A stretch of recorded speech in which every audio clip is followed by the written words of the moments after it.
ठीक कह रहे हैं प्रभु। उल्टी गंगा जो बहने जा रही है। यहाँ क्या कह रहे हो ऋषिराज? नारायण नारायण नारायण, वही जो उचित है।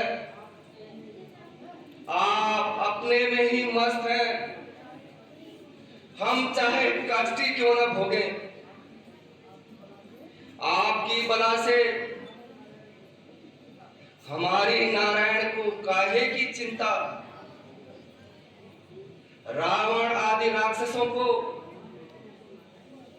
मारने के लिए तो नारायण ने अवतार लिया, किंतु इस भूमि में आकर सब कुछ भूल गए भगवान।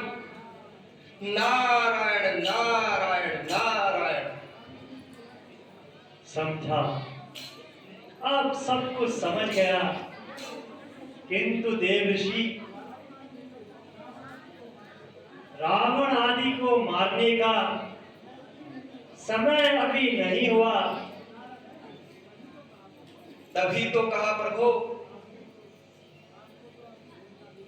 आपको तो अब समय का भी ज्ञान नहीं है।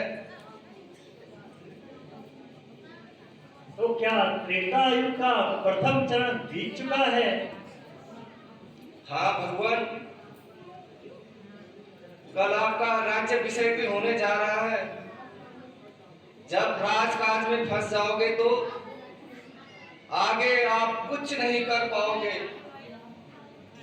इसलिए आप अपना कर्तव्य निभाइए।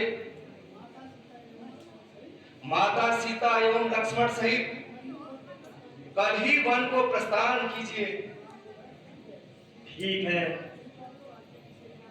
किंतु अब तो राज्याभिषेक की घोषणा भी हो गई है और फिर रात्रि का समय है। अब क्या युक्ति करें? मैंने सब प्रबंध कर लिया प्रभु। नारायण नारायण नारायण। अच्छा, तो यहां भी चुप ना बैठ सके, कुछ ना कुछ गुल खिला ही दिए। सो आपके आशीर्वाद से प्रभु। है, कुछ भी कहो। अच्छा, आप आज्ञा दीजिए प्रभु। हाँ, अब आप जा सकते हो। नारायण नारायण नारायण।